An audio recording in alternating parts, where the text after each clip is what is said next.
Welcome to Mormon Book Reviews, where an evangelical encounters the restoration. I'm your host, Stephen Peinecker, but this is actually, despite the fact that I have the wrong logo up, this is a special MMR, Mormon Media Reviews presentation. And we're going to be doing a very special watch-along with a movie that is a Christmas cult classic. And we're so excited about this. And before we get into that, and it's called Christmas Knows, Christmas Wins. Before we get into that, I just want to thank Rebecca for coming on. Rebecca Biblioteca is my frequent co-host on Mormon Movie Reviews. How are you doing today? I am well, Steve. How are you this morning? I am just doing great. It's really awesome to be able to spend time this time of year with close friends like you two. And this is another friend of mine. Now, this is the thing, folks. My friend here is with the legendary rock and roll podcast, Pot of Thunder.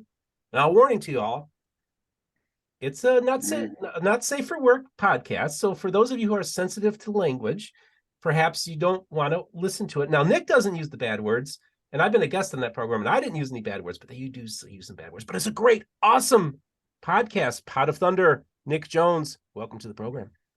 Steve, always a pleasure. I'm enjoying this annual visit around Christmas time on your show. Yes, this is now officially an annual event because Nick Jones and I actually did a talk. We talked about the movie Christmas Knows, Christmas Wins. Now, it was under copyright. And of course, I'm just this little tiny channel.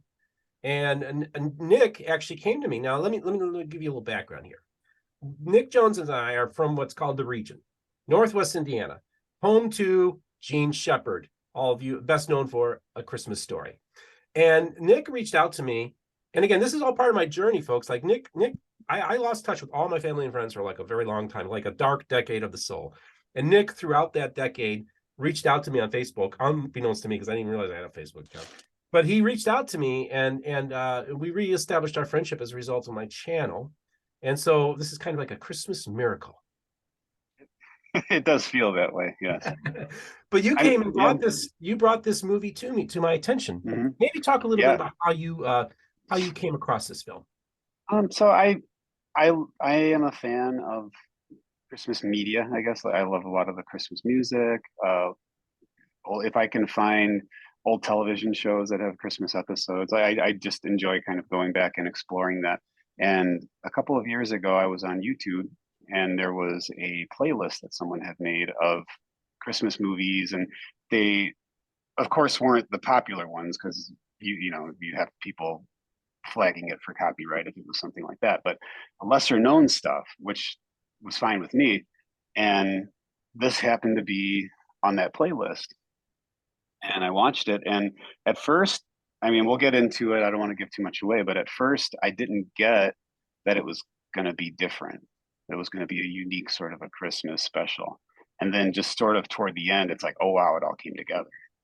So I noticed, I took a mental note. It said it was done by Brigham Young University, 1978. And when Steve and I reconnected, it came to mind like, hey, I saw this really interesting little Christmas film. And I sent it to him, and somehow he'd never heard of it. So it was really cool to get to introduce him to that. Yeah, and that's what's so great about this. And just so you know, this is a watch along. So we literally are going to be watching along with this film. And I got to give you a backstory here. And Rebecca, we're going to chime in with you too, because there's so much good backstory to this whole thing. There was a person who actually made a proposal to me about doing something similar, about doing movies and stuff like that. And that kind of fell through. And it was weird because one of the things I did is I went to him and I said, listen, I want to do a movie program like a Mystery Science Theater 3000, talk.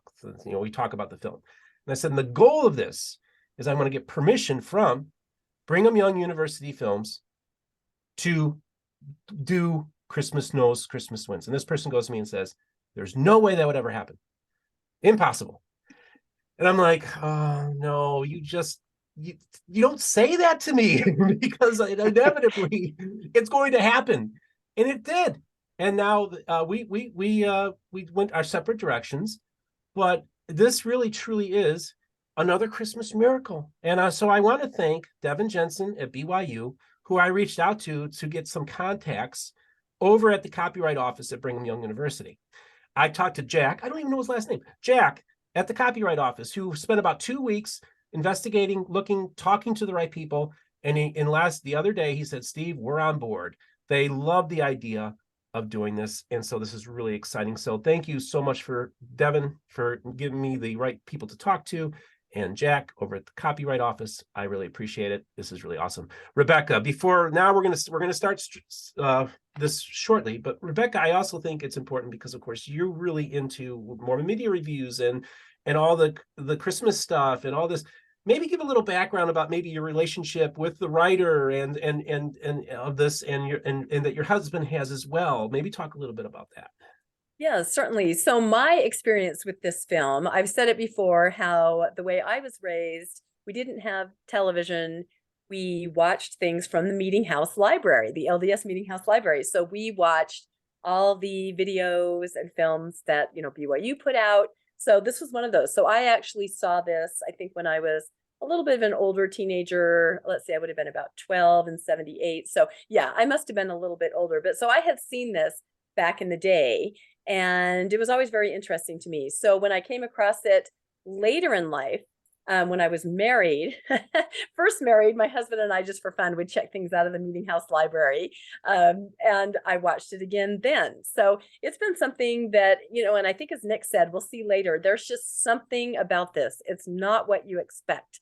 It's just very different, and it just kind of stays with you. And so knowing that Steve was really intrigued by this film too, and he had been telling me that he had been in contact with the widow of the writer and the person who put the film together. And so I kind of thought, oh, that'd be interesting if we were able to do it. Well, a few things came into play, and I realized, oh my goodness, the person who wrote this short story and turned it into the movie, Donald Marshall, was my and my husband's favorite film professor at BYU, Dr. Donald Marshall. So to find that out, it kind of all made sense to me that I was so intrigued and so attracted to it, because it really has his stamp and his personality all over it. That's great. And this is the thing too, Nick, this is interesting because of course, the widow, she reached out to me after watching Nick and I's talk through of the film, because she was looking for stuff for her husband's obituary, and she was looking for the Christmas Snows, Christmas Winds on YouTube. And she came across our thing and really appreciated it. So it was really cool. And Nick, actually, I had Nick reach out to her. Now, we haven't heard back, but she's probably just really busy or whatever. But I had Nick reach out to her, and we just want to tell you, thank you so much for reaching out. It was really cool. And this is the thing I always thought, and when Nick and I filmed this last year, there was always something in the back of my head, like, there's going to be more to this. There's something, Christmas, I'm not through with Christmas Snows, Christmas Winds.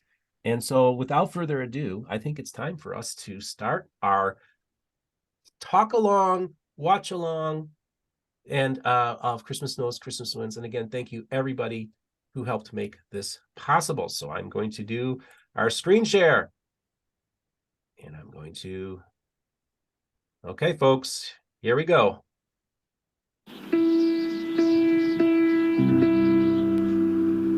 Today the snow fell, and I feel it must be falling too somewhere on the fields and on the fence posts. And that somewhere out there tonight, when the light turns an icy blue, a horse standing still in a white field will shiver and ripple its mane.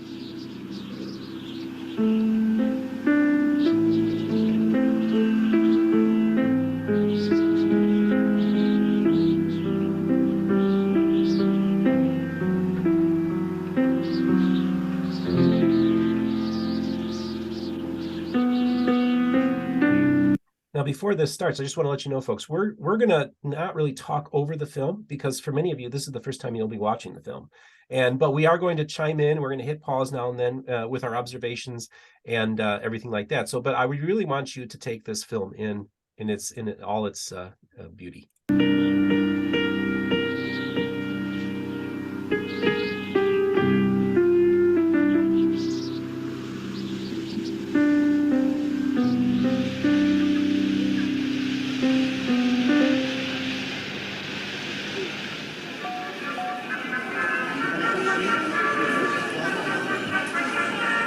Here in the city, Christmas music blared through the department stores as wide-eyed children and impatient adults hurried through the displays.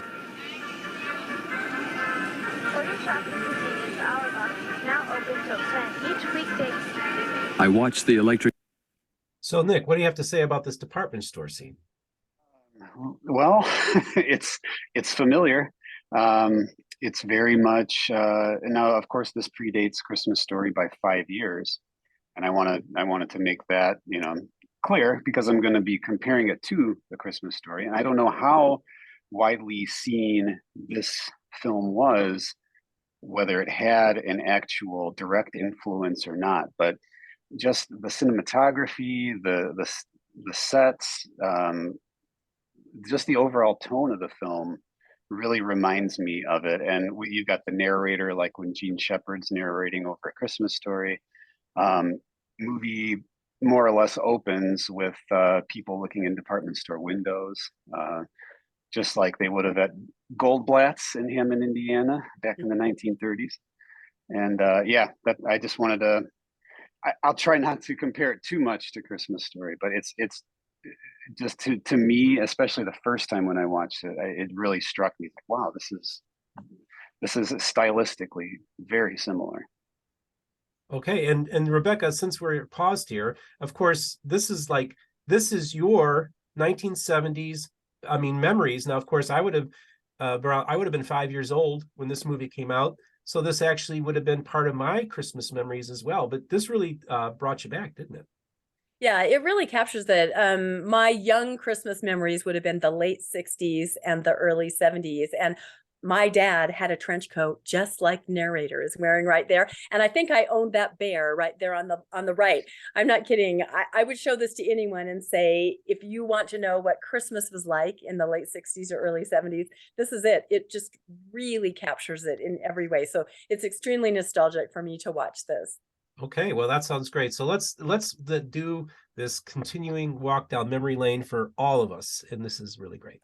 Elves in Santa's workshop, blithely innocent of all passers-by, bent in perpetual labor over their half-finished toys. Children's eyes seemed scarcely able to contain the array of glittering, fragile images scattered before them in this cozy world of stuffed toys and dolls and all of Santa's other treasures. I saw a child licking at a clear red unicorn on a thin stick.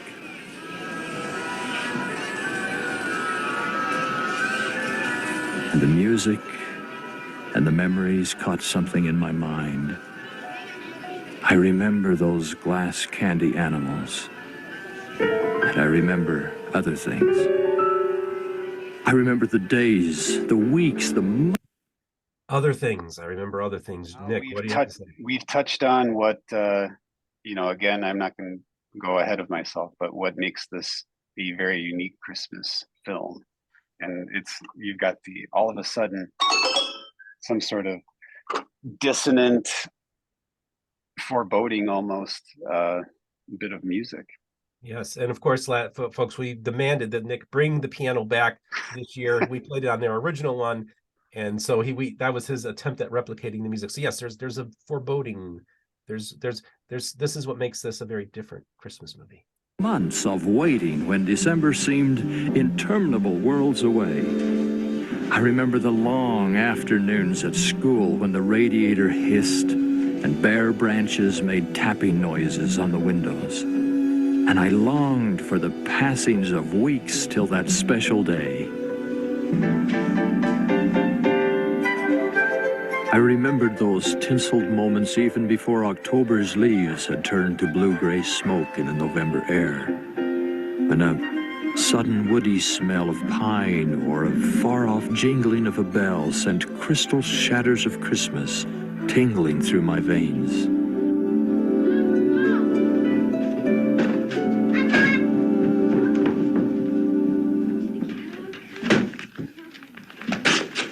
I remember the smell of the new ward's catalog when it came, and how the pages felt. Man, look at them shirts. Oh, the magic of those pages.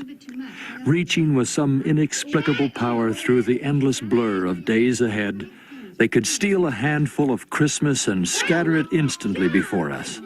Every page was Christmas. Every object magically invested with holly berries and mistletoe. I remember the catalog. And I remember other things.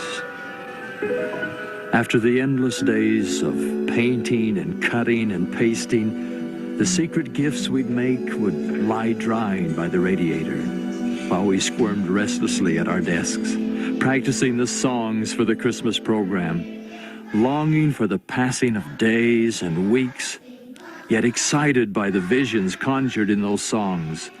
The little town of Bethlehem, lying so still with its dreamless sleep and its silent stars. The three kings bearing gifts and traveling from afar, and perhaps the most glorious of all in those days, jolly old Saint Nicholas, leaning his ear and promising not to tell a single soul. Don't you tell a single soul what I'm going to say. Then at last, the final day of school would come. We'd file that night up the stairs and into the crowded auditorium to perform at last the little pieces and songs, the words to the carols still twisted and garbled to most of us, and our minds forever impatiently straying to the images in the glossy catalog.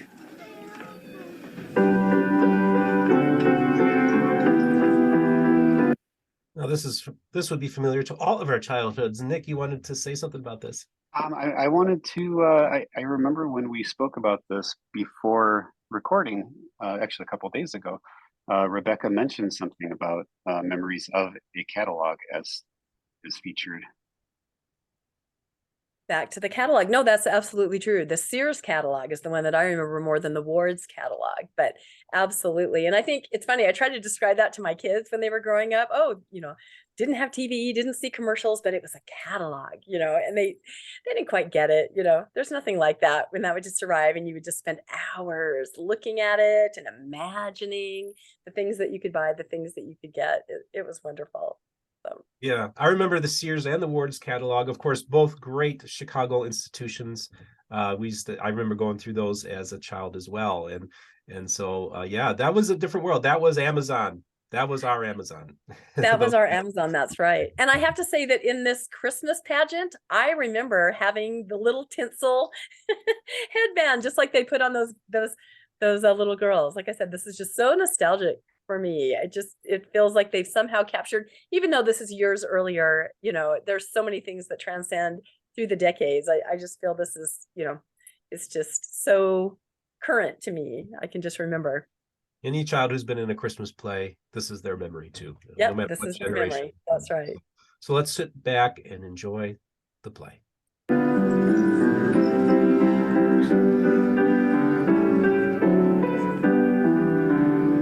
Jolly old Saint Nicholas, lean your ear this way. Don't you tell a single soul what I'm going to say. Christmas Eve is coming soon. Now you dear old man, whisper what you'll bring to me. Tell me if you can.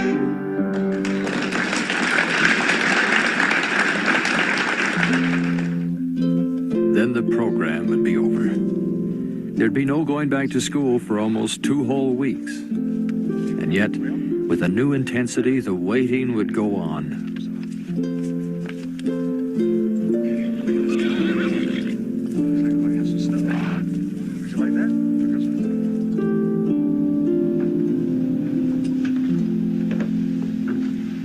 I recall the days of Christmas card making, the snips and scraps of colored paper, the homemade cards with cut-out windows, and laboriously drawn winter scenes with their steepled churches, owing more to calendar Vermonts and New Hampshires than the western farming communities around me. And all the time the fire with its rich, piney scent would pop and crackle, while its sizzling sap would whisper, Quick question. Did you guys grow up with a fireplace in your house? I did. Okay, I did too. Yeah, so this brings back a lot of memories for me. Yeah, and then sitting by the fireplace, and it's cold, and you're sitting getting the heat. Brings back memories. And Nick, you didn't have a fireplace growing up, huh? No, we did not have a fireplace. Actually, my wife and I it's not a legitimate fireplace, but it's more of like an electric space Yeah. heater with that. And we just got it earlier this year and really enjoying it. It's one of those things where I never grew up with it. I thought, oh, fireplace, you know. But then once I got just this little facsimile of one, I thought, oh yeah, this is pretty cool. I like it. Do your boys huddle up in front of it? Yeah, It's really yeah, cold. That's yeah, great. yeah, they do actually. So we're trying to figure out a good way to get the stockings hung above it before Christmas here. Okay. You know, I have to compliment the art direction, the costuming, the props in this. I do not know how they did this to recreate this era. The hairstyles, the complexion. I mean, does anyone want to talk about that? To Yeah, me, it's just actually, that's the thing. absolutely amazing. I mean, down to the construction paper that he carried. I mean, Yeah. that's some 30s construction paper there. It's just incredible what they've been able to do to recreate it. Yes, I agree. As a matter of fact, Nick and I talked about this on last year's episode. Was, you know, a lot of your stuff, your retroactive stuff in the 1970s was very 1970s because everybody had long hair. So I remember, and I pointed out how, like, on Happy Days, nobody would have had long hair like they did on Happy Days. I remember in particular seeing on Black Sheep Squadron these women with bell bottoms and Farrah Fawcett hairdos in the night during a World War II era thing.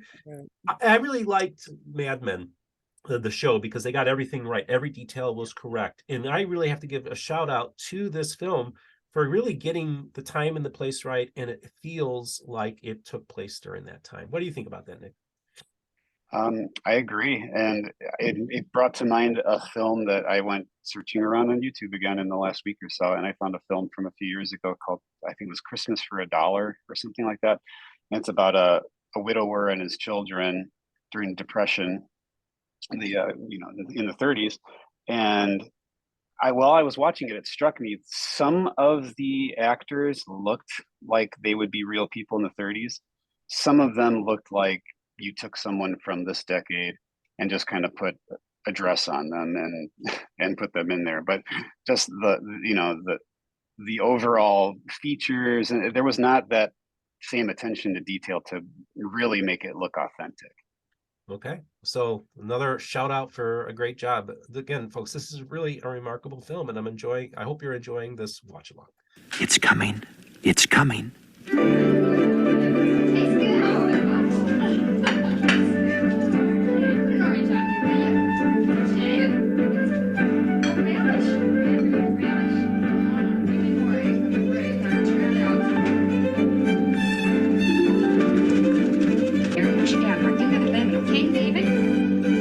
I remember the smells as oranges and cranberries oozed through the grinder to become a sweet.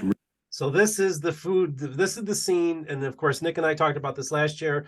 Rebecca, what do you want to say about this? I was going to say the grinder was my job at Christmas. That was me right there. I mean, this montage, and we'll just play it and not talk through it, I think, but this food montage, this is how it was. This is exactly what we made and what we did. And I feel like I had very old-fashioned Christmases because we would go to visit my grandparents and spend a lot of time there. And of course, they were older, so they were making the traditional foods, the traditional candies, the wassail, all that.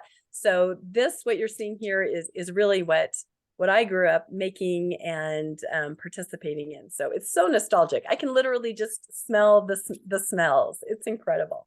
What were your ingredients that you were tasked with putting into the grinder? Let's see. I did mostly the apples, and then I would squeeze the oranges. I was in charge of that. But oh my goodness, the candies that we'll see later, those were exactly what my grandma would make. I had a whole bunch of aunts, and they were just in the kitchen, just cooking. And I feel sorry for my kids today because I don't think there's any way to ever recreate what that was like. I don't think they'll ever know. It's just amazing. Well, let's continue. Relish that tasted like Christmas, or the smell of whole cloves and cinnamon bark simmering in the hot juices of apples, pineapples, lemons, and oranges that would become wassail. I remember the pies, mincemeat and cherry and rhubarb, and endless batches of cookies. everyday sugar cookies that somehow tasted magically different when they were cut into shapes of Christmas trees and Santa Clauses and covered with Christmas-colored frosting. All of those everyday foods were transfigured by the magic of Christmas and the arrival of exotic visitors like figs and dates. And I remember a table laden with cakes and candies and desserts, so rich and varied it seemed we could never even sample all of it. And I remember other things.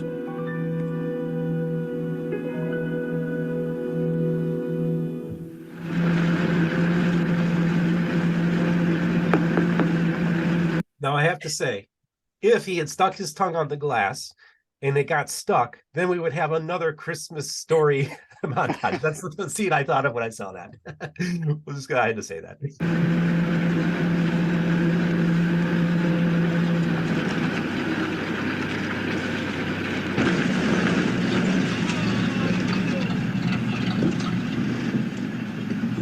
Right out of the car now. Come on. Good boy. Just like, oh, easy there. Oh, boy. Come on, you two. I remember running behind as Papa and my brother brought the tree into the house, fearing that its branches would be broken and lamenting that its trunk must be shortened. I loved the dusty, sweet, and spicy smell loaned by the tree to the parlor. I loved even the sugary pine gum that stuck to my fingers and resisted soap and water, giving way finally only to the salty slipperiness of Mama's butter. And when the dusty boxes were taken down from the shelves in the hall, it was like rediscovering old friends momentarily forgotten since that January day nearly a year before, when they were tucked away between the Sunday pages of Maggie and Jiggs and Little Orphan Annie to await December's resurrection. Well, that wasn't the one. Let's try another. I loved seeing each tangle of lights finally glow as we tightened each globe and tried to discover which burnt-out bulb was holding the others back. How about that? Good for another year.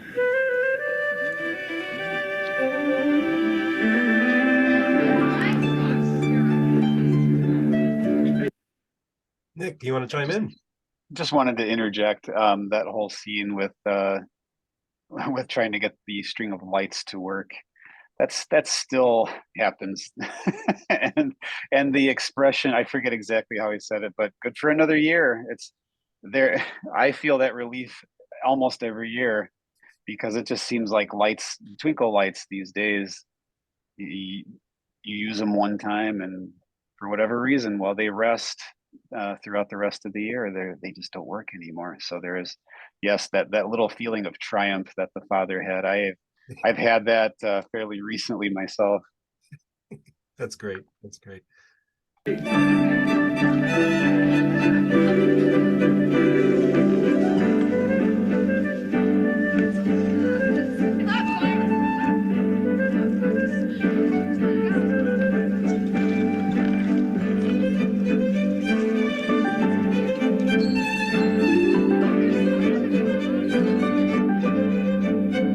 In those days, our decorations were a melange of Christmases past, and all the dearer for the memories they evoked.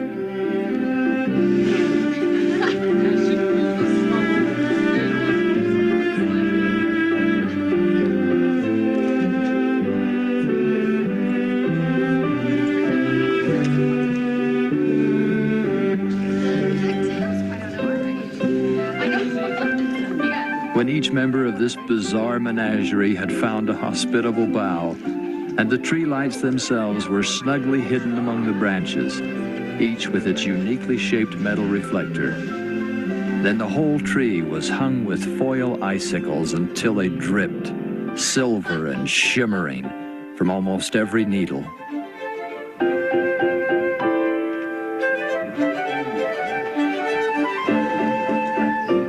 Okay, Dad, what else do you have to say about this scene?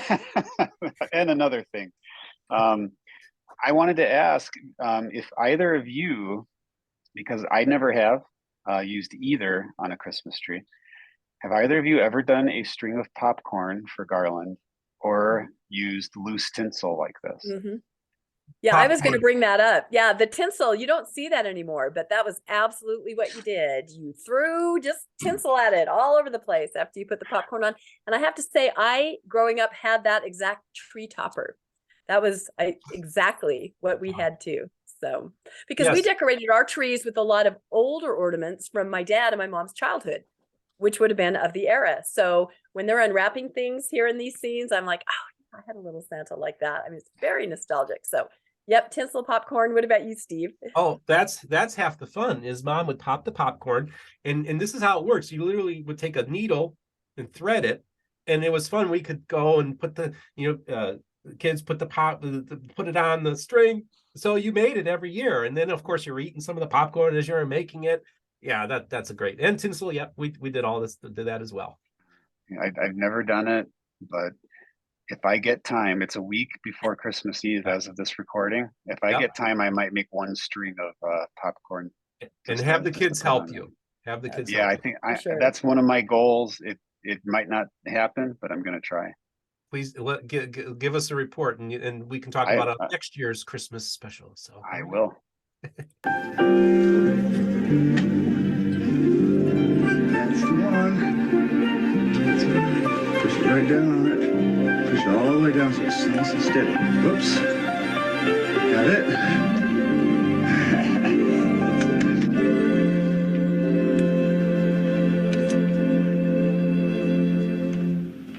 Well, is everybody ready? Ready. Okay, 1, 2, 3. It's beautiful. Oh, nice. Can't believe we did that. I think that's one of the prettiest we've had, don't you think? Tree. Oh, Christmas tree, oh, Christmas tree, how lovely are thy branches. Oh, Christmas tree, how lovely are thy branches.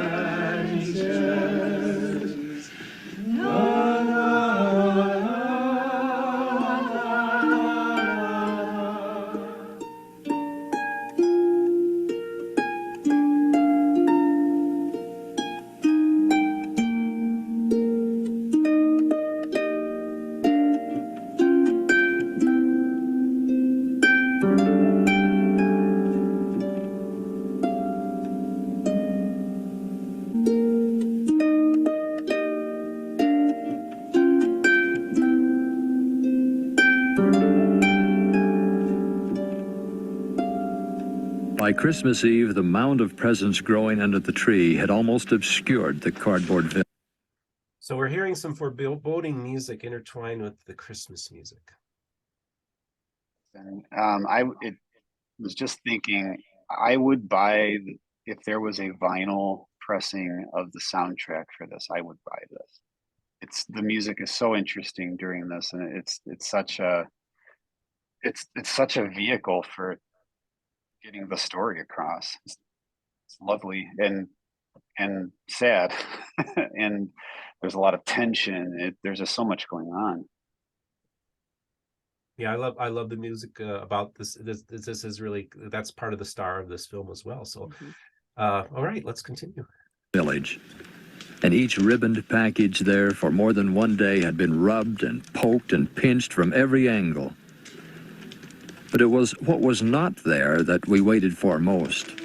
Not the hastily wrapped shapes that would inevitably appear at the last minute on that final eve, but those other things, finally placed unwrapped and glittering in the glow of colored lights that would never appear until we had eventually drifted off to sleep, with or without visions of sugar plums.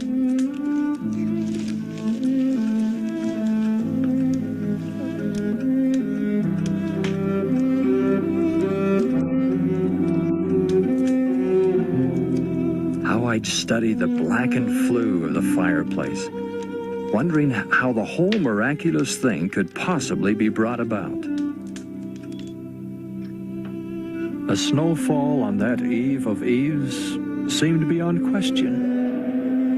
And I remember one year looking out at only a gray-blue bleakness settling in on the dead and naked grass. Santa Claus's sleigh, even flying through the stars, seemed unnecessary and impossible without that obligatory whiteness that had to fall and cover the world. And fall it did. Even on that year when it seemed so hopeless, it finally came. The first tiny flakes like lint fluttering in the wind came slithering down the cold blue sky. How necessary it was. In order for the miracle of Christmas to be, the everydayness of mud ruts and frozen ditches had to be lost under the sparkling magic of snow. I remember lying in my bed under the heavy blankets, wanting to capture every sound. Would I hear a tap tap on the roof, or a scraping sound in the chimney, or the clicking of a cup on a saucer as Santa drank the milk and ate the cookie left for him by the fire? Yet, I longed at the same time for sleep to come quickly in order to make the night disappear and the morning come.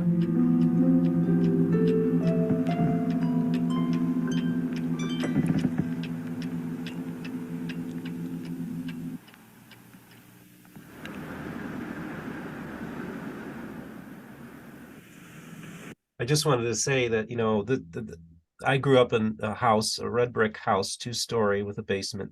It was built in the 1930s. It's one of the first neighborhoods in Munster, Indiana, actually, our community goes to the 19th century. So I grew up in a 1930s era home. So that kind of brings back memories for me as well.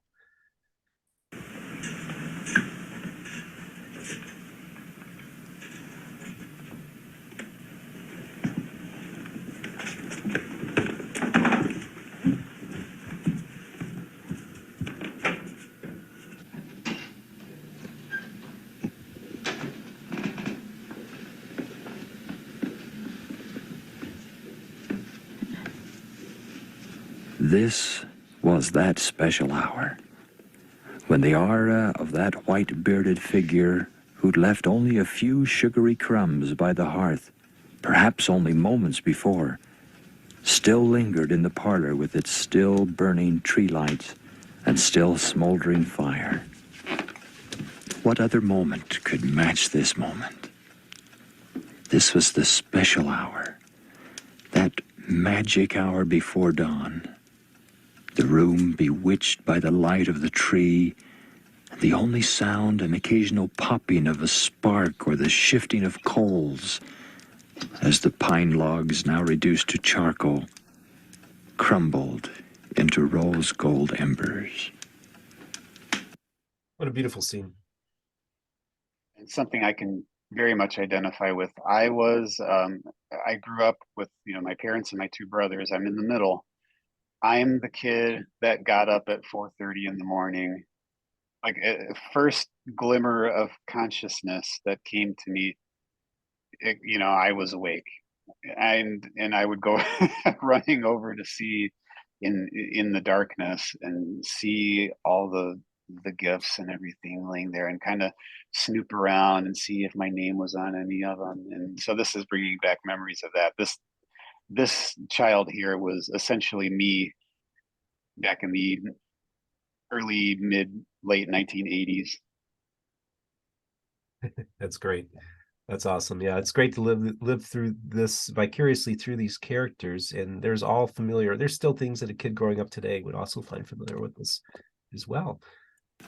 I worship this hour, these enchanted moments when Christmas and I touched and nothing broke the spell.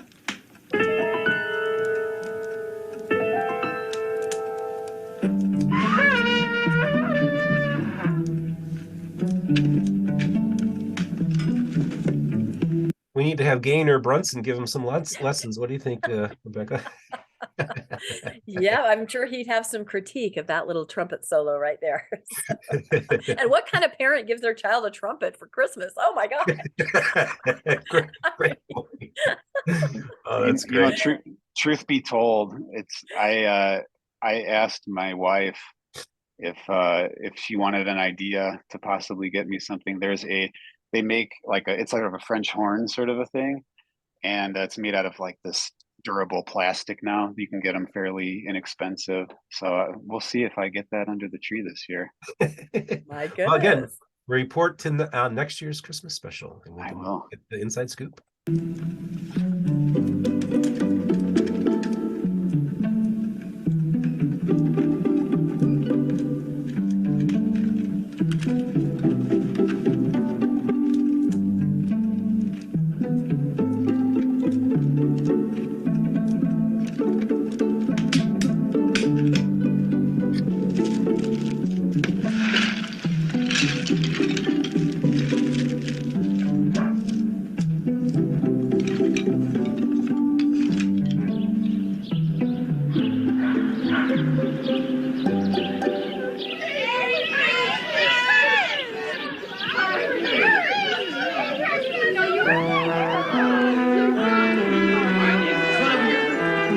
Here, we'll use Buster Brown.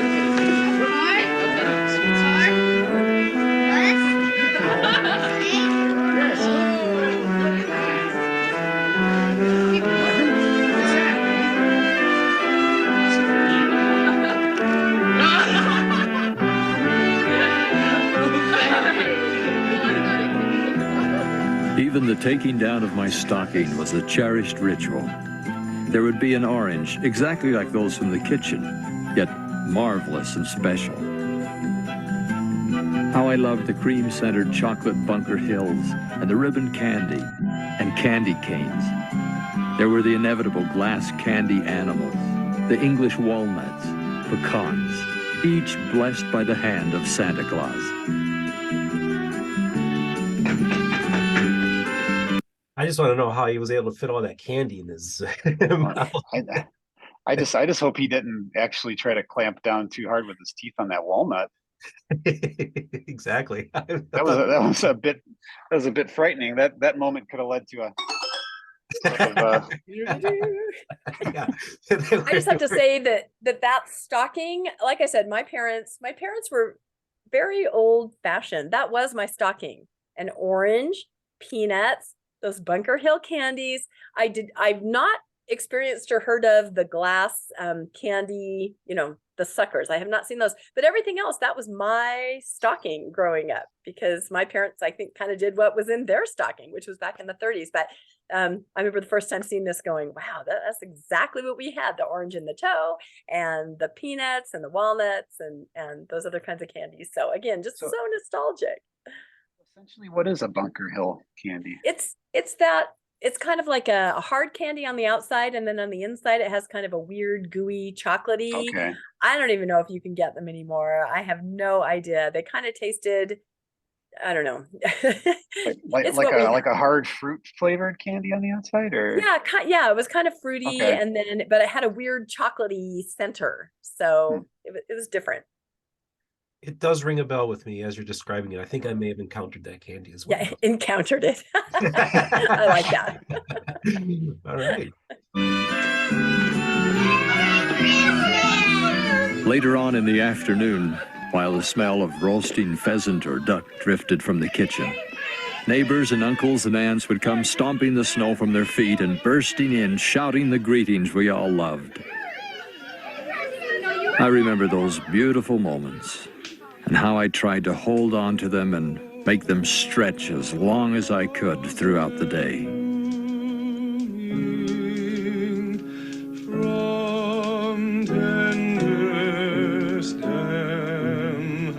Did I see your hand up, Nick? Did you want to say something? I apologize for stopping it so much, but I can't wait to see your new YouTube series on evangelical encounters Bunker Hill candy. That's good. You made me laugh. That's awesome. I love it. Well, no, I have to say though, did you look at those people? Like, again, the costumes and the hairstyles, and there was not, I mean, they look authentic from the era. They do not look like modern people dressed like the era. They absolutely look authentic. I don't know how they accomplished this, but it's impressive. It is. Oh, Jesse's lineage coming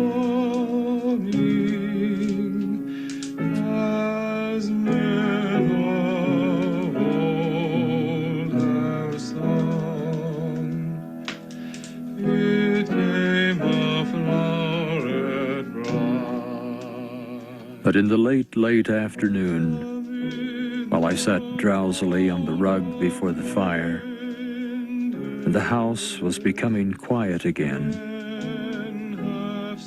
I would feel the melancholy begin to seep in, and the sad, sad thought that night was coming. And then it would be tomorrow, and tomorrow would be Christmas no more.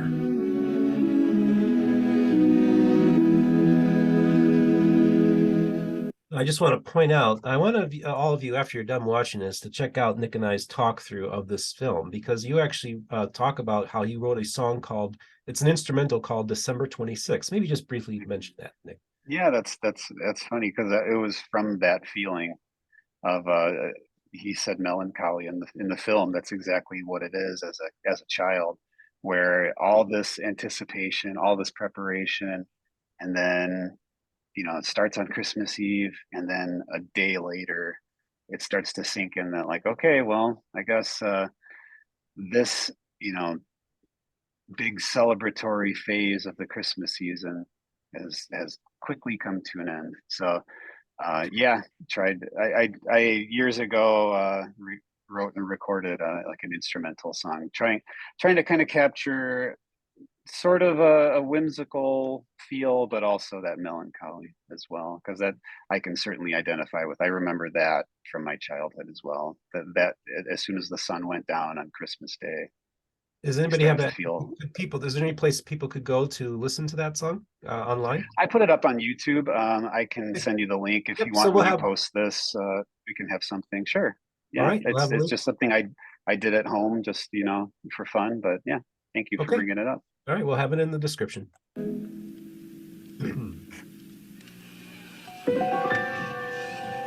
But there is something else I remember too. Sometimes I forget it. Always I try to forget it. But it claims a part of those Christmas memories too.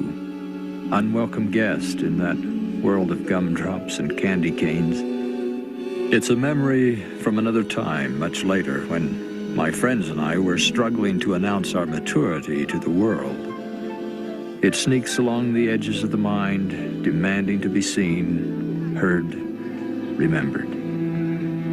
There was a German family that had a farm a few miles from our town. We scarcely knew them, for they spoke little and their English was poor and broken. But we would see them in town in their pickup, the old man with dried manure on his boots, the woman with frightened eyes and a yellowish braid wound round her head.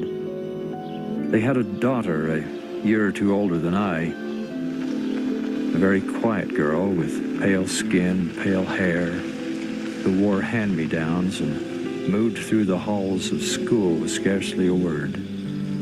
Her English was probably as good as mine, yet we somehow never remembered it that way. We referred to her derisively as Consolation. Her real name was Helga or Inger or something like that, but we always called her Consolation because someone, I think, had seen her once with her arm around a child who had hurt his knee on the playground. Sometimes she too wore braids around her head. Then she looked like a strange little mother, grown old before her time. She never had any close friends, as I recall. Yet we often linked her name, in jest, with anyone we wanted to tease or get back at for something they had done.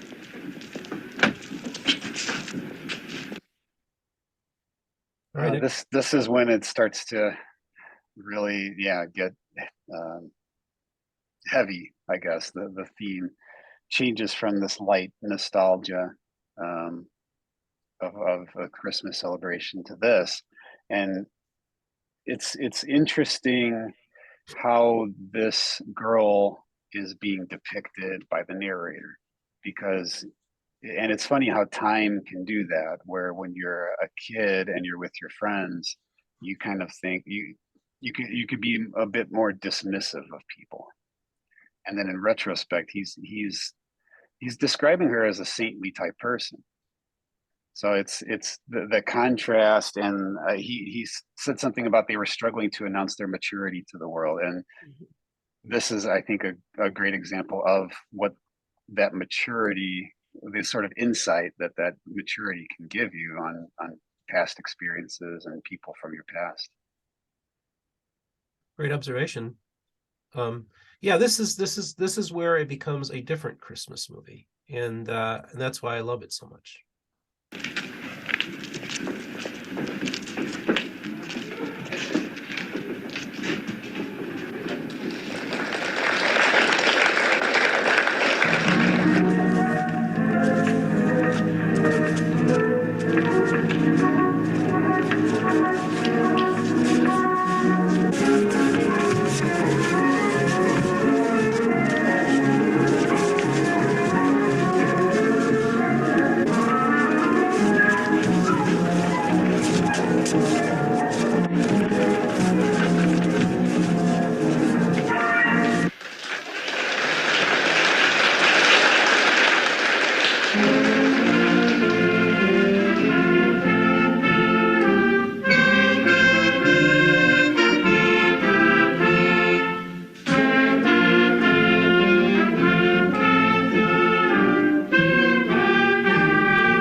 Today the snow fell on the streets. The sidewalks are lost under a gray-brown slush. But maybe the snow will mercifully continue to fall and cover it all. Maybe down the highway where the snow blows like smoke across the road and a lone horse shivers in the wind, it will be thick and deep and white. Consolation. Where are you now that the snow is falling once again on the fences and the fields? I didn't cry for you then, but I cry for you now.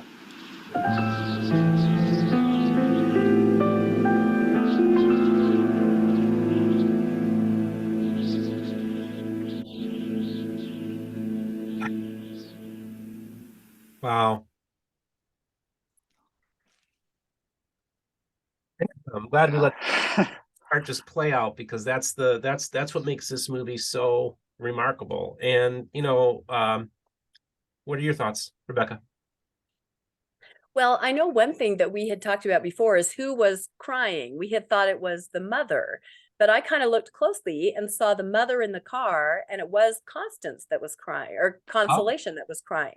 Okay. So that was something different. But wow, it's just I think everyone can relate to that scene, either as being someone that has done something like that, unfortunately, as a child, or has had something like that happen to you. So I could relate to both sides of it.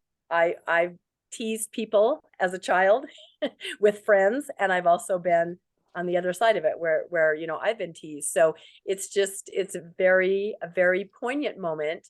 And I think the other thing to look at, we were talking about before, is the era that this is. I think we figured this was about 1939-ish, the initial scenes. And now this would be closer to World War II era.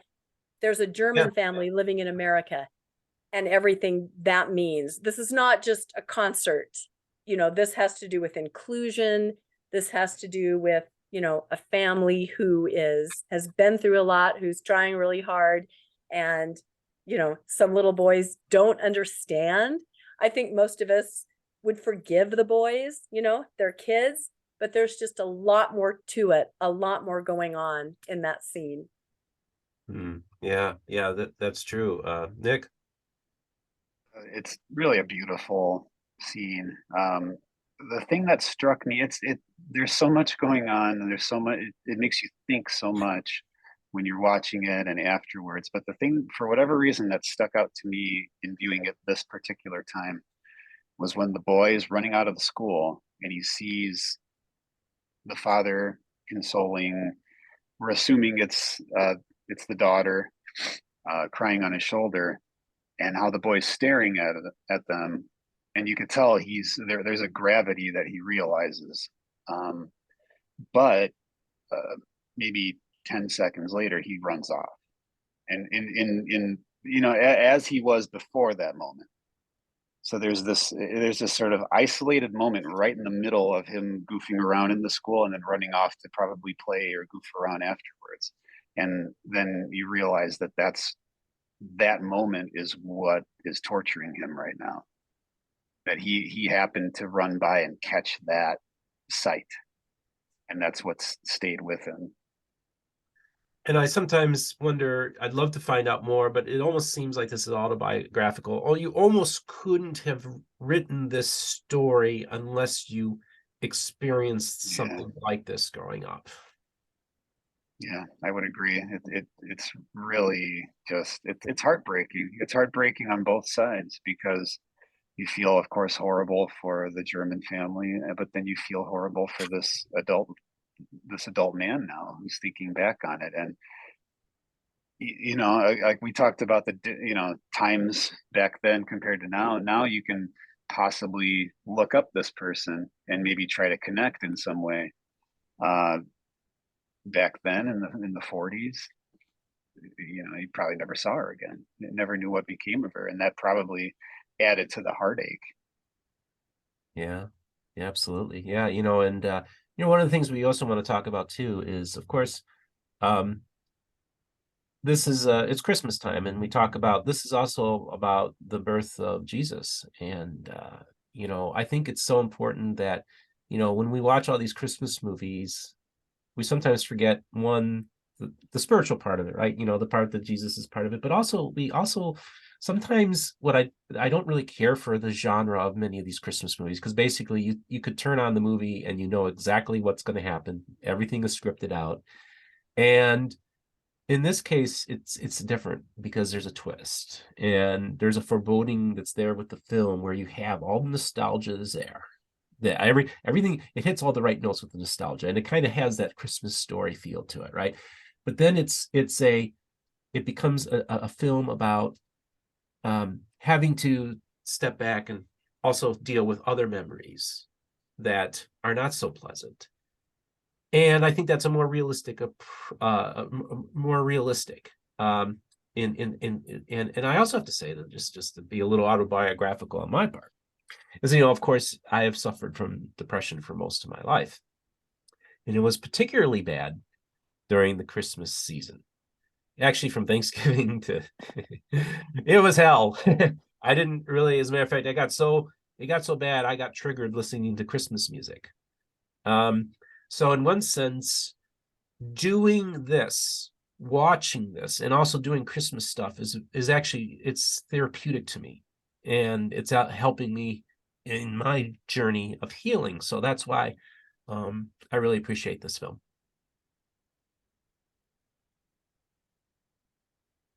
Somebody say something. I know, No, we're I'm- almost no, speechless. I- It's just, I- it just leaves you like that, doesn't it? Yeah. You just, and I keep thinking about how this memory, the memory of consolation, is linked forever with the holidays for this man. Yeah. He Yeah. will never go through a Christmas season where he does not remember consolation or think, where is she now? Or how did that affect her? It will always be there. He will never not think about it. He'll have that knot in his stomach. Mhm. It'll be there'll be. I mean, we can speculate. He's got a family. He's having Christmas with his kids, his family. But there, in the midst of that, every once in a while, that knot in his stomach will be there. Yeah. Because as an adult, you look back and you realize, the things that you did as a child, and some things maybe were not the greatest, and of course you forgive yourself. You can understand why you did them. You were little, but, I think everybody has things that they look back on and realize that could have been done differently, and wonder, where those people are now. So I could relate to that part of it Yeah. for sure. But Yeah, and for me, it's amazing how much I remember of this incident. I was. yeah. It's like this movie does definitely strike a chord, Mhm. and it does sound similar to that. I was going to say, is that the chord? That's it. Oh, that's great. Well, I just want to thank you both for doing this today. And I really hope this, for many of you, maybe this is the first time you've seen this film, or perhaps you grew up watching this film. I would like for you to leave comments in the description to tell us about your experiences with this movie and your memories, but also share with us your Christmas memories, both good and bad. Maybe you had bad experiences and you learned to be able to enjoy the holidays, or maybe you still struggle during this holiday season. And I get that. I get that too. And that's why I love this whole enterprise, this movie, this thing, because it's not, in one sense it's an anti-Christmas movie. It's not, but it's an anti-Christmas modern movie, right? It's the complete opposite of what you would expect from a Christmas film. And that's why I think I'm so glad, Nick, that you brought this film to my attention. And I'm so thankful that Rebecca grew up watching this, so we're able to get a different perspective. And so we have an evangelical, we have somebody who is steeped in Mormon culture. It's every fiber of your being in many ways.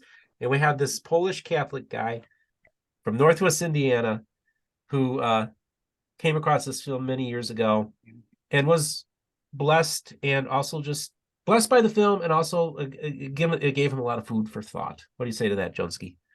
Absolutely, and you bring up the. I'm only half Polish, but it's become a thing that I'm this Polish guy. I don't even like sauerkraut, but it's that and that's another thing is my Polish relatives came to this country in the 40s, so they were displaced, like I'm assuming perhaps this German family was. So yeah, there's so much, even though I didn't grow up around that area, didn't, a lot of the, like, they had the fireplace, they did the wassail. It's like a lot of that didn't grow up with. But there's so much to identify with, good and perhaps a bit disturbing, in this film. It's such an intelligent, thoughtful, subtle sort of a film. It's brilliantly done. It should be. I don't know if it would take the appeal away if it was a classic that they played on television every year. It's almost like, wow, there's this sort of forgotten film that's so great. But I would like more people to see it. It's truly wonderful. Yeah. Well, Rebecca, was there anything else you wanted to say? No, I'm just really happy that we did this. And like Nick said, I would like more people to say it. I've been, sending it to everybody that I can when I find it online, and just say, do you guys remember this? And a lot of people of my era don't remember it. So maybe I was the only one that was watching it. I don't know. Yeah. Like I said, Meeting House Library, would go there all the time and check the films out. But yeah, there's just something about it. And it's so difficult to explain what it is. You just have to watch it, and you have to encounter it. And I think everybody has a different relationship with it in relating to it. Some can relate directly, other people just relate to the essence of it, but there's something in it that strikes that chord, I think, for everyone. Well, I want to thank both of you for coming on today. And this has been a real blast. We had a lot of fun today. And Nick Jones of Pot of Thunder in the house, Rebecca Biblioteca, also with the Good Book Club. I love both of you. You're both so awesome. Thanks for participating in this today. And thanks again to my friends at the BYU Copyright Department for giving us the okay to do this. I think that's really important. I'm honored that you guys did this, and I appreciate you so greatly. I want to thank the Church of Jesus Christ of Latter-day Saints. I love you all, and I want to wish all of you a Merry Christmas, Happy Holidays, Happy New Year's, and God bless. And don't forget to like and subscribe, and there will be links to hear Nick's song, as well as links in the description if you'd like to financially support the channel on PayPal as well as Patreon. And don't forget the merch store. I'll pull the mug out this time, Rebecca. We I have are a currently Christmas mug this time. So. But I just want to say that we are doing a 25% off sale at our merch store. We just got some couch pillows, limited time offer, 25% off. So please check out our merch store as well.